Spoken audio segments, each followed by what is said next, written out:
Hi, welcome to the breakout session for Extended Learning Programs. My name is Morgan Campy and I'm the Grants Manager for Extended Learning Programs, and joining me helping to facilitate this breakout session is our Program Specialist, Ms. Mina McLemore.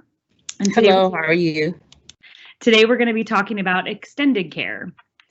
So thank you so much for joining us. We're excited to meet you and your kiddos in the upcoming year. And so during this time, if you have any questions, please feel free to put them in the chat box. We're going to go through some information regarding extended care.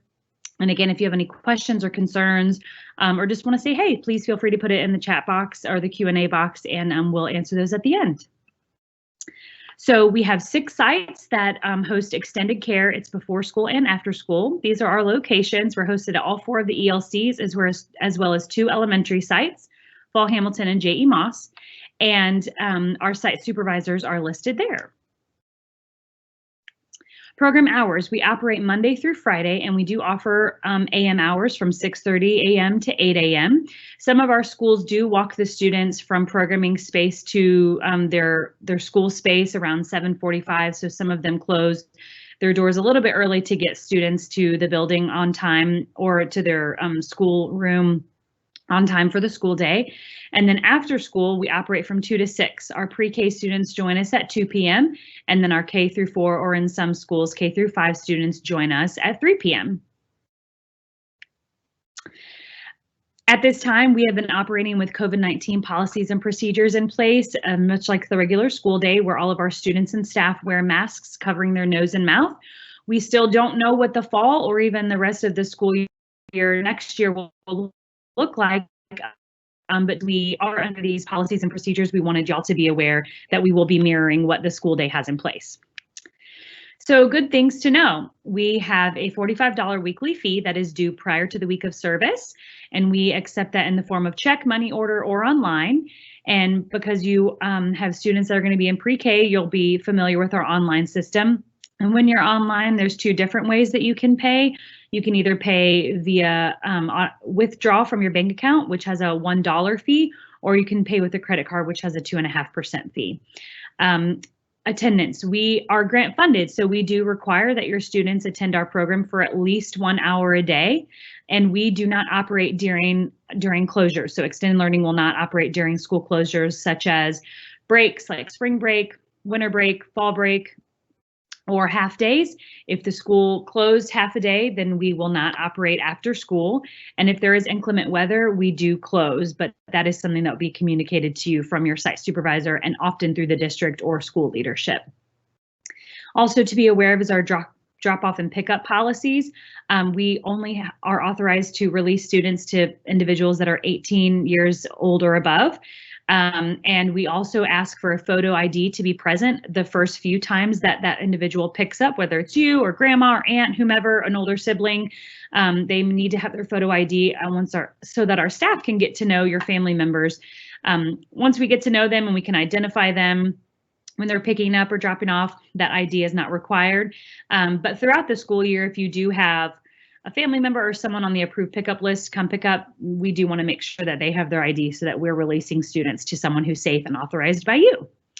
Meals, we do not provide breakfast in the morning, but students do receive a meal in the afternoon, whether that is a healthy supper or a snack, and that's provided daily. If there are any accommodations or allergies, please make sure that you would let your site supervisor know, and that is also indicated on our registration form. Something that has taken place this year due to COVID is child care assistance for essential employees, and also for income-based. So if you want to find out if you're eligible to receive those services, whether you're an essential employee or income-based assistance, make sure you go to Tennessee.gov for the DHS list for employee eligibility and also income-based eligibility. So our curriculum design in the afternoon. We do pride ourselves on doing academics and enrichment in the after-school environment. We are not a daycare service, so we do like to make sure that we're utilizing our time wisely to ensure that your students are getting all the tools needed to transition to the regular school day well, and also to help them prepare for kindergarten. So we utilize literacy, STEM, health and wellness, arts, and social emotional learning. We like to partner with the regular school day to embed practices that they're doing. And often we have regular school day teachers and staff who work with us in the after school environment. So we really like to think of ourselves as a partnership with the regular school day. And we pride ourselves in making sure that our students, your students, are having a really great opportunity to learn in the afternoon environment. You can see a picture here from our virtual students. While some of our students remain virtual, and even when the district was virtual, we did provide opportunities for our students to engage with us even from behind a computer screen. So a lot of our site supervisors put together make and take kits where families would come and pick up those kits from their school building, and then they'd take them home, do the kits, and then do some kind of interactive Teams call with the site supervisor, or even take pictures. Some of them went on virtual scavenger hunts. But we want to make sure that no matter what, you guys do feel engaged and that you do feel a part of the extended learning process with your students.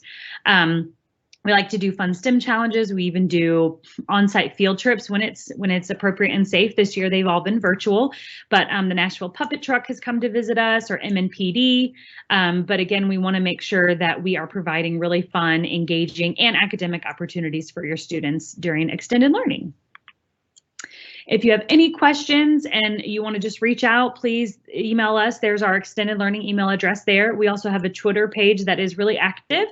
And then also we utilize Remind for our sites, and each one of your site supervisors will have a code, and it operates like a text message if you're unfamiliar with Remind. But it is a really neat tool that we're able to interact with families, and you can turn it off, you can turn it on, you can receive PDFs in the app, or if you just want to be communicative via text, then Remind operates just like a text where it would send you information. We're so excited to get to know you guys next year, and we're excited for you to join MNPS through the pre-K world. Mita, do we have any questions or anything in the chat box? No questions. Okay. All right. Well, I hope you guys are enjoying the Kindergarten Readiness Fair. We're so excited to serve you guys next year, and we hope everyone is staying safe, and we hope you have a great summer. And don't forget to check out Promising Scholars for our pre-Kers, our current pre-Kers that are going to be entering kindergarten next year. Have a good night.